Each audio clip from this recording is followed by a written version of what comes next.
Step number 2. I took action on step number 2 probably like 2 years too early, and it worked out okay for me, but I do not want you to spend any money until you are absolutely ready to do so. Step 2 is to get basic headshots with a professional photographer that working actors recommend. Why did I say basic headshots? Right now, all you need is a great smiling commercial headshot and a great serious theatrical headshot.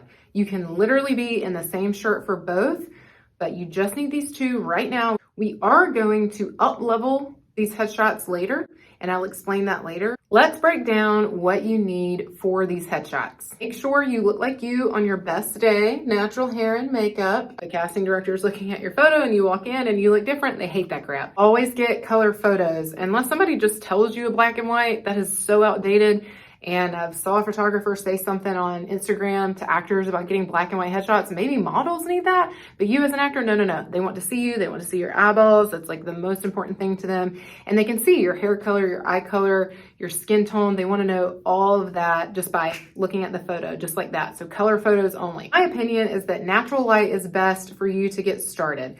You're going to be new to the market and people need to know what you look like and they need to get used to who you are and what you look like. So there is nothing better than natural light to let people know like, oh, this is what this person looks like. Like if they see you out on the street during the day in natural light, are you going to look the same? Again, this is just my opinion and it does not mean that studio photographers can't make you look like you. One of the best things you can do for your headshot, whether you do decide to do them with a natural light photographer or a studio photographer, is to wear a color that makes your eyeballs pop. So anything that's like gonna show my blue eyes, I'm wearing that.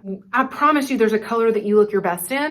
Ask your friends, or what color do you feel your best in, and wear that. And if that is black and that is your vibe, do that. Do whatever is going to make your eyeballs pop, whether you have brightly colored eyes or not. Here's what I want you to do. When you go to the photographer's website, I want you to look through all of the acting headshots and I want you to look into their eyeballs. And I want you to see, this is crazy, but it's true. If you can see the photographer in the actor's pupil, because you're gonna be really up close and you're gonna have to crop these close.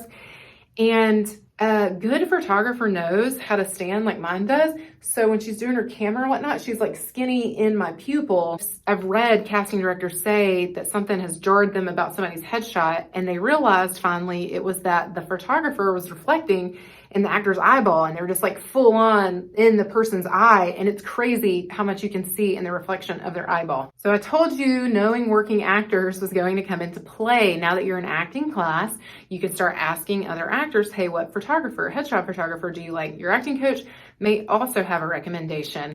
I do not recommend that you use in-house photographers. If there's a talent agency saying, hey, you have to use our photographer, or an acting coach and their studio has some kind of in-house photographer, I don't care. If somebody wants to fight me on this, fine. Send me an Instagram DM. But I think that talent agents make money off your paychecks and acting coaches should make money off coaching you in acting.